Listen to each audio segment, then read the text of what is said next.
कैसे हैं सभी कैसे हैं सभी। स्वागत है आप सभी का आपके अपने यूट्यूब चैनल ड्रीम आईएएस पे। तो आज है सेट नंबर 5। इससे पहले हम लोग चार सेट कवर कर चुके हैं। हमें उम्मीद है कि आपको बेहतर समझ में आ रहा होगा, प्रश्न याद हो रहे होंगे। तो आज हम सबसे पहले बात करेंगे प्रीवियस डे का। जो कल हमने से कुछ प्रश्न पूछे थे उसका आज हम थोड़ा सा आंसर देते रहते हैं। इसी तरह से डेली हम लोग प्रीवियस पहले डे करेंगे, उसके बाद हम लोग आज का सेट कवर करेंगे। कल हमने कुछ क्वेश्चन पूछे थे जिसमें से पहला क्वेश्चन था कि काली मिट्टी का विस्तार भारत के किस राज्य में सबसे ज्यादा हुआ है। तो ये काली मिट्टी का विस्तार जो सबसे सर्वाधिक पूछ रहा है, तो ये महाराष्ट्र में इसका विस्तार हुआ था। इसके अलावा और भी राज्य में किए गए थे। संविधान के किस भाग का संबंध केंद्र शासित प्रदेशों के प्रशासन से है। तो इसका ऑप्शन नंबर डी, जो कि डीपीएसपी में आता है। अनुच्छेद अनुच्छेद 40 में ये सॉरी, इसका जो विश्लेषण है वो हम पिछले वीडियो में कवर कर चुके हैं। तीसरा है, किस समिति ने भारत में लोकपाल की नियुक्ति का सुझाव दिया था। तो ऑप्शन नंबर डी है, प्रशासनिक सुधार आयोग के द्वारा यह सुझाव दिया गया था ताकि भारत में लोकपाल की नियुक्ति की जा सके। चौथा क्वेश्चन है, मैं एक क्रांतिकारी के रूप में कार्य करता हूँ, यह कथन किसका है। तो ये जवाहरलाल नेहरू के द्वारा किया गया था। इस तरह से ऑप्शन नंबर डी सी सही है। चलिए देखते हैं आज के प्रश्नों को। पहला क्वेश्चन है, निम्नलिखित में से किस नदी को ऋग्वेद में सबसे पवित्र नदी माना गया है। तो सबसे पवित्र नदी किसको ऋग्वेद में किसको माना गया है। तो ये सरस्वती नदी को माना गया है।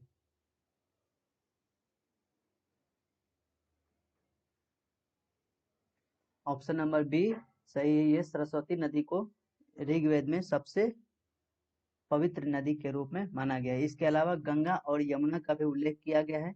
वहीं अगर गंगा की बात करें तो इसका वर्णन एक बार किया गया है, और यमुना की बात करें तो इसका ऋग्वेद में 3 बार उल्लेख किया गया है। इस तरह से आप ये भी याद रखेंगे। ऋग्वेद के समय में गंगा उतना महत्वपूर्ण नदी नहीं था जो कि जितना सरस्वती नदी का उल्लेख किया गया है।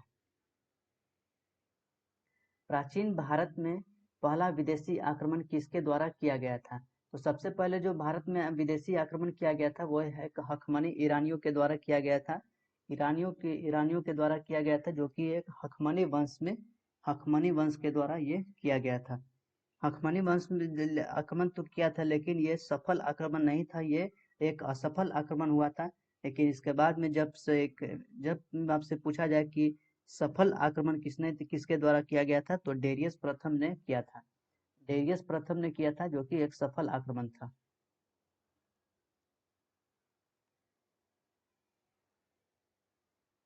डेरियस प्रथम सफल आक्रमण। अखमनी वंश जो था वो सबसे पहले विदेशी आक्रमण किया था ईरानियों के द्वारा, लेकिन वो असफल रहा था। लेकिन उसके बाद जो डेरियस प्रथम आया था, ये सफल आक्रमण किया। ऐतिहासिक दृष्टिकोण से प्रसिद्ध कालसी स्थान का संबंध किस शासक से है। कालसी स्थान का संबंध किस शासक से है। तो सबसे पहले ये पता होना चाहिए कि कालसी ये है कहाँ। तो कालसी स्थान ये उत्तराखंड में, जहाँ ये अशोक के शिलालेख उपस्थित है। उत्तराखंड में ही अशोक का एक शिलालेख प्राप्त हुआ है, जो कि उत्तराखंड के कालसी में है। इस इस शिलालेख में इसका संबंध जो है, ये इसमें आंतरिक अपने प्रशासन के बारे में इसने चर्चा किया है। अशोक के द्वारा इस शिलालेख कालसी में जो शिलालेख मिला है अशोक का, उसमें प्रशासन के रूप में प्रशासन के बारे में चर्चा किया गया है। कालसी स्थान कहाँ है, ये उत्तराखंड से है।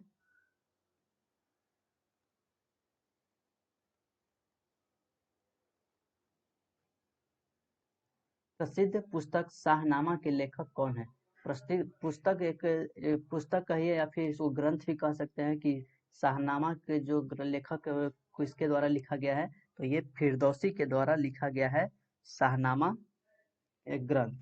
शाहनामा ये किस भाषा में, ये फारसी भाषा में लिखा गया था। शाहनामा जो था वो फारसी में लिखा गया था, एक ग्रंथ था जो कि फिरदौसी के द्वारा लिखा गया था। फिरदौसी यह महमूद गजनवी के दरबार में रहता था। दीवान ए अर्ज विभाग का संबंध किस शासक से था। दीवान ए अर्ज का अर्थ क्या होता है, मतलब कि दीवान ए अर्ज किसको कहते हैं। तो दीवान अर्ज जो होता है वो एक सैन्य विभाग का संगठन था, सैन्य विभाग को कहा जाता था, जिसका कार्य होता था, जिसका सैन्य विभाग का कार्य होता था कि सैनिक की भर्ती करना तथा उसका निरीक्षण करना। यह बलबन से संबंधित था। बलबन का कार्यकाल 1266 से 1287 तक इसका कार्यकाल चला था। इसके बाद इन्होंने रक्त एवं लौह की नीति भी अपनाई थी।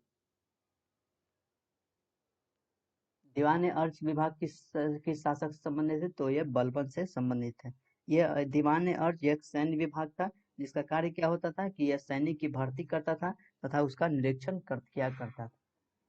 किस मुगल शासक ने ईस्ट इंडिया कंपनी को भारत में व्यापार करने का फरमान दिया था?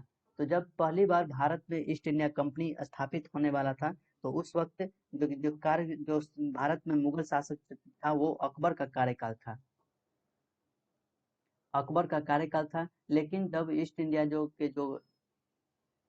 लेकिन जो ईस्ट इंडिया के संस्था जो अंग्रेज के जो थे विलियम हॉकिंस जब मुगल शासक के दरबार में आए, तो वो जहांगीर के दरबार में आए थे। तो जहांगीर ही थे जो कि अकबर का कार्यकाल चल रहा था, लेकिन जब यह दरबार में पहुंचे तो ये जहांगीर उस वक्त शासन कर रहे थे। तो जहांगीर ने यह फरमान दिया था विलियम हॉकिंस को कि ईस्ट इंडिया कंपनी भारत में व्यापार करने के लेकर। तो प्रश्न ये भी पूछा जा सकता है कि सबसे पहले जहांगीर के दरबार में कौन सा अंग्रेजी व्यापारी आया था? तो ये विलियम हॉकिंस आया था सबसे पहले। तो इस तरह से आप एक साथ दो प्रश्न को याद रख सकते हैं। रामकृष्ण मिशन की स्थापना किसके द्वारा किया गया था? रामकृष्ण मिशन की स्थापना किसके द्वारा किया गया था? तो ये स्वामी विवेकानंद के द्वारा किया गया था। स्वामी विवेकानंद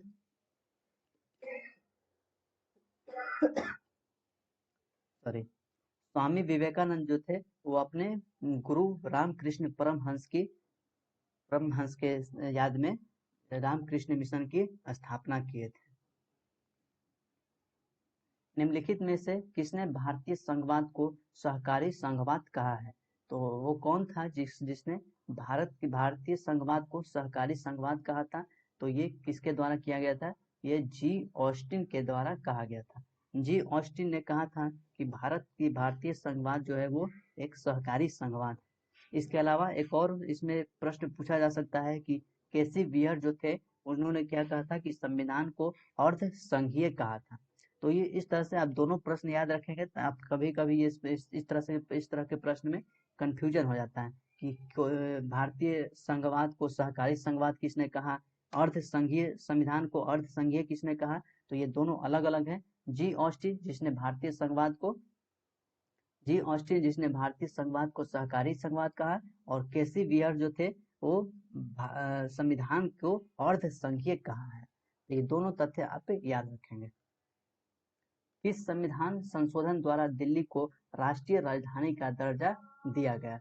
तो ये किस संविधान संशोधन के द्वारा दिया गया था? तो ये कुल मिलाकर 51वां संविधान संशोधन के तहत 51वां नहीं है। किस संविधान संशोधन द्वारा दिल्ली को राष्ट्रीय राजधानी का दर्जा दिया गया? तो ये 69 था। 69वां संविधान संशोधन 1991। 69वां संविधान संशोधन 1991 के द्वारा दिल्ली को राष्ट्रीय राजधानी का दर्जा दिया गया। इसके अलावा एक और इसमें 61वां जो संविधान संशोधन था, 61वां जो संविधान संशोधन था इसके तहत 61वां संविधान संशोधन 1989 को इसके तहत जो मतदान करने की आयु थी वो 21 वर्ष से घटाकर 18 वर्ष कर दिया गया था। 21 वर्ष से घटाकर 18 वर्ष कर दिया गया था। अब जैसे कि जब इंदिरा गांधी की कार्यकाल चल रहा था 1975 में, जब 1975 के समय में जैसे कि आपातकालीन लागू भी हुआ था, तो इसी समय एक 42वां संविधान संशोधन भी हुआ था जिसे मिनी कॉन्स्टिट्यूशन कहा जाता है। उसी के समय यह जो मतदान करने की आयु था वो 18 वर्ष से 21 वर्ष कर दिया गया था। तो इसको पुनः 61वां संविधान संशोधन 1989 के तहत 21 वर्ष से घटाकर 18 वर्ष कर दिया गया, जो कि वर्तमान में अभी मतदान की आयु है। संसद द्वारा भारतीय नागरिकता अधिनियम को किस वर्ष पारित किया गया था?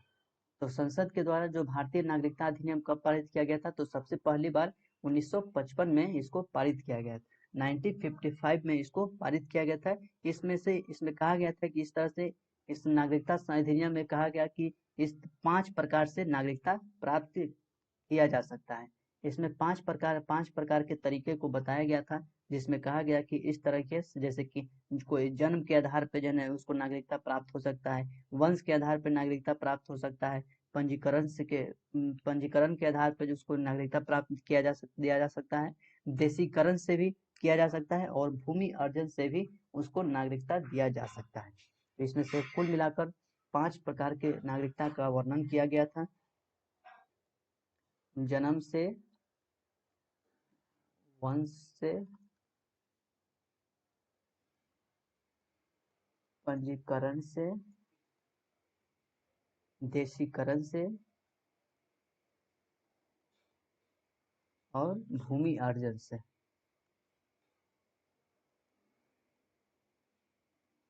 इस तरह से 5 प्रकार से किसी भी व्यक्ति को नागरिकता दिया जा सकता है। यह 1955 के अधिनियम में बताया गया। भारतीय संविधान का कौन सा अनुच्छेद छुआछूत से संबंधित है? तो छुआछूत से संबंधित यह कौन सा आर्टिकल है? तो अनुच्छेद 17 है, जो कि फंडामेंटल राइट्स भाग 3 में आता है। भाग 3 जो कि फंडामेंटल राइट्स है, भाग 3 मौलिक अधिकार, फंडामेंटल राइट, यह 12 से 35 के अनुच्छेद 12 से 35 के बीच में आता है। इसी में अनुच्छेद 17 जो है वो छुआछूत अस्पृश्यता का अंत करता है, यानी कि इसमें कहा जाता है कि भारतीय संविधान के अंतर्गत किसी भी व्यक्ति के साथ छुआछूत एवं भेदभाव दंडनीय अपराध है। भाग 17 अस्पृश्यता का अंत यानी छुआछूत से संबंधित है। राष्ट्रपति 5 वर्ष तक अपने पद पर बने रहते हैं। राष्ट्रपति का कार्यकाल 5 वर्ष का रहता है, लेकिन प्रश्न ये पूछ रहा है कि वह कब से उसकी शुरुआत की जाएगी, मतलब कि क्या जब राष्ट्रपति का निर्वाचन आयोग द्वारा घोषित किया जाएगा उस दिन से इनका कार्यकाल शुरू होगा।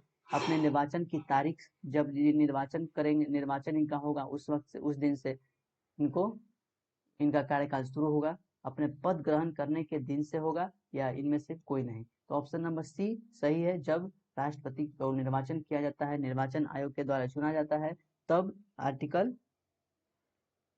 अनुच्छेद 56 के 1 आर्टिकल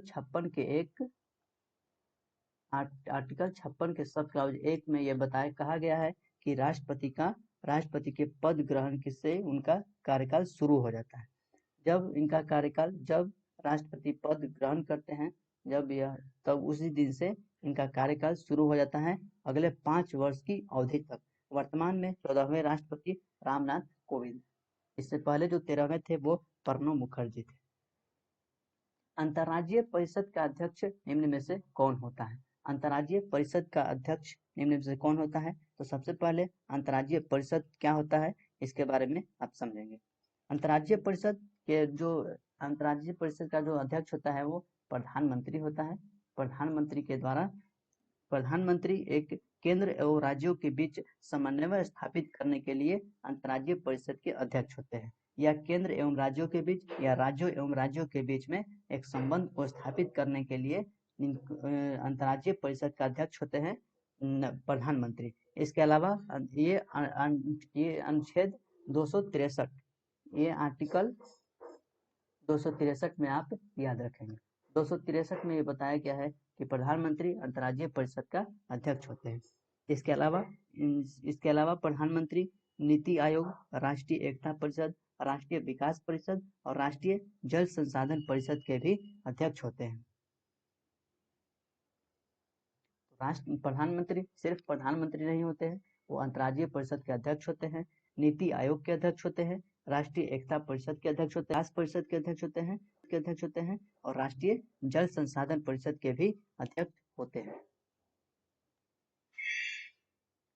निम्न में से कौन लोकसभा अध्यक्ष को अध्यक्ष पद हेतु शपथ दिलाता है? तो लोकसभा के अध्यक्ष जो होते हैं, अभी वर्तमान में लोकसभा के अध्यक्ष है ओम बिरला। ओम बिरला।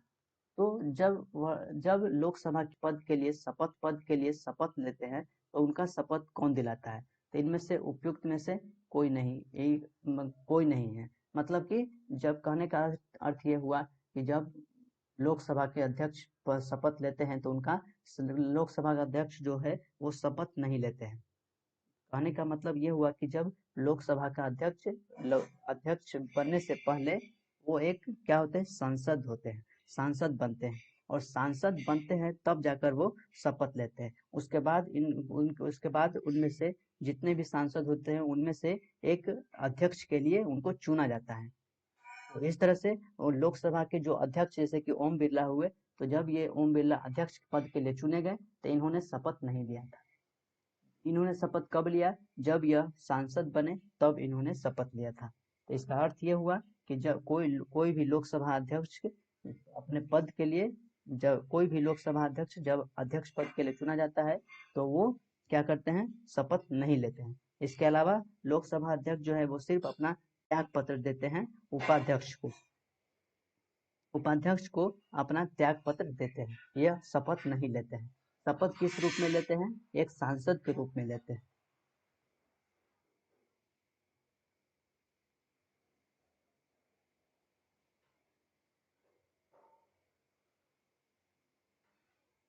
पंद्रह क्वेश्चन है। निम्नलिखित में से कौन तृतीय क्षेत्र का भाग है? तृतीय क्षेत्र में कौन कौन से आता है? तो इसमें ऑप्शन में ए है सूत निर्माण, पशुपालन, फसलों की खेती। ऑप्शन डी में है विद्युत। तो ऑप्शन डी जो है वो विद्युत जो है यह तृतीय क्षेत्र में आता है। तृतीय क्षेत्र में आता है। और कौन कौन आता है तृतीय क्षेत्र में? विद्युत हो गया, परिवहन हो गया, व्यापार, बैंकिंग, होटल आदि, इस तरह के जो है वो तृतीय क्षेत्र में आते हैं। वहीं प्राथमिक क्षेत्र की बात करें, तो इसमें कृषि आता है। द्वितीय क्षेत्र की बात करें तो इसमें उद्योग आता है। तृतीय क्षेत्र की बात करें तो इसमें विद्युत आ जाएगा, व्यापार आ जाएगा, परिवहन आ जाएगा, बैंकिंग आ जाएगा,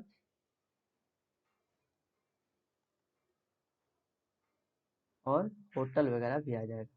इस तरह से आप तीनों क्षेत्र याद रखेंगे। अर्थशास्त्र में उत्पादन का अर्थ क्या होता है? तो ये प्रश्न से आप समझ सकते हैं कि अर्थशास्त्र, ये प्रश्न क्या कर रहा है कि अर्थशास्त्र में उत्पादन का अर्थ क्या होता है? उत्पादन का अर्थ होता है उपयोगिता। उत्पादन का अर्थ होता है उपयोगिता। उपयोगिता का अभिप्राय है कि जैसे कि किसी वस्तु एवं सेवा की किसी मानवीय आवश्यकताओं को संतुष्ट करने से है। अतः मानवीय आवश्यकताओं की जो संतुष्टि है, उसकी करने की जो शक्ति है, उसका सृजन ये उत्पादन कहलाता है। मतलब कि मनुष्य की जो उत्पादन है, मनुष्य की जो आवश्यकता है, उसकी संतुष्टि यानी उसकी पूर्ति करने के लिए जो सृजन करता है, उसको वो उत्पादन कहलाता है। यानी तो इसका अर्थ यही हुआ कि उत्पादन का अर्थ क्या हुआ कि उपयोगिता।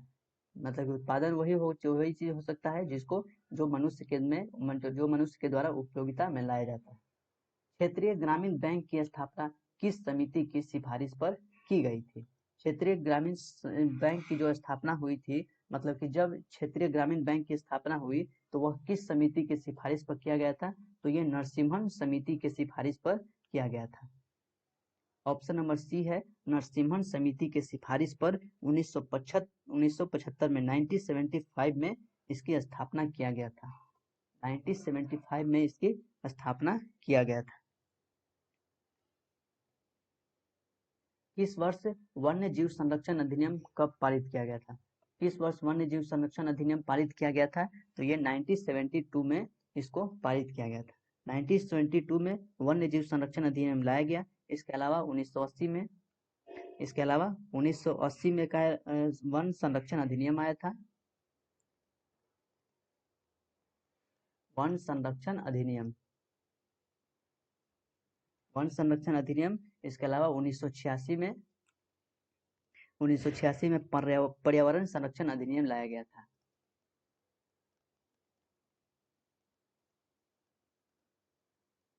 पर्यावरण संरक्षण अधिनियम। इस तरह से आप तीनों याद रखेंगे। 1972 में वन्य जीव संरक्षण अधिनियम आया था, 1980 में वन संरक्षण अधिनियम और 1986 में पर्यावरण संरक्षण अधिनियम लाया गया था। राधा मोहन कप का संबंध किस खेल से है? राधा मोहन कप का संबंध किस खेल से है? तो यह पोलो से संबंधित है। पोलो एक खेल होता है जिसे इतिहास में हम सब पढ़े भी होंगे कि पोलो को चौगान भी कहा जाता है। इसे चौगान भी कहा जाता है। चौगान से आप इसे याद रखेंगे, जैसे कि इतिहास में हम लोग कुतुबुद्दीन ऐबक के बारे में पढ़े थे कि कुतुबुद्दीन ऐबक जो था वो चौगान खेलते हुए घोड़े से गिरकर मर गया था। तो वही यही चौगान है जिसे राधा मोहन कप इस खेल से संबंधित है, जिसे पोलो भी कहा जाता है। खासा जनजाति किस राज्य की एक प्रमुख जनजाति है? खासा एक जनजाति है जो कौन सी राज्य की एक है? तो यह उत्तराखंड की एक जनजाति है। उत्तराखंड की एक जनजाति है खासा। इसके अलावा उत्तराखंड में और भी जनजाति है, जैसे कि जौनसारी, बुक्सा एवं थारू। उत्तराखंड में और भी जनजाति है, जैसे कि जौनसारू,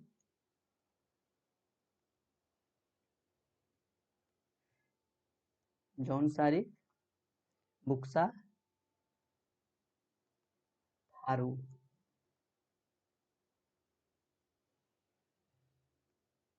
ये उत्तराखंड की कुछ प्रमुख प्रमुख जनजाति है। इसके अलावा इस थारू ये सब जो जनजाति है यह उत्तराखंड में पाया जाता है।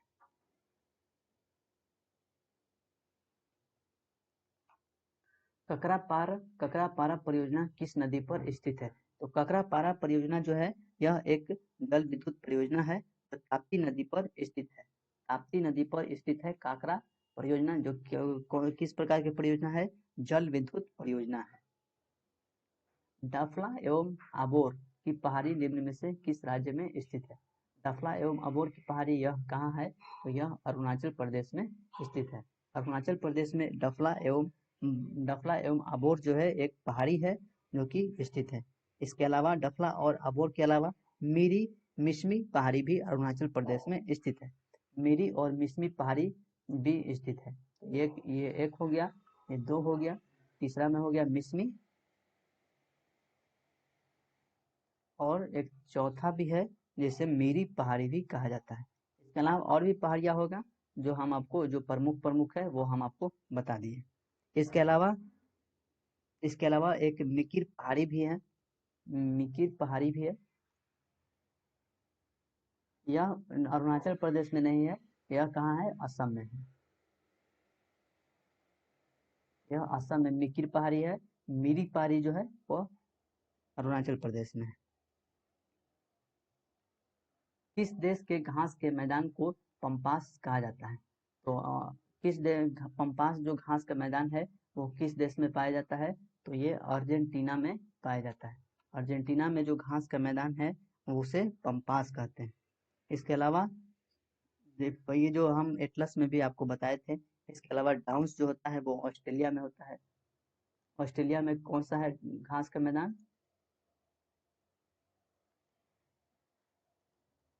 डाउन्स। इसके अलावा नॉर्थ अमेरिका में प्रेयरी पाया जाता है। नॉर्थ अमेरिका में प्रेरी होता है और दक्षिण अफ्रीका में वेल्ड्स होता है।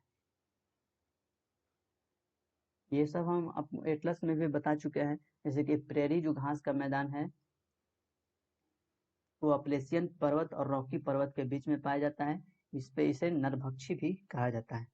नरभक्षी नहीं, इसको हिमभक्षी भी कहा जाता है, क्योंकि ये जो प्रेरी घास का मैदान है यह काफी लंबे लंबे होते हैं, बड़े बड़े होते हैं, और इस पर यह उत्तरी ध्रुव में स्थित होने के कारण इस पूरे घास के ऊपर बर्फ जम जाता है।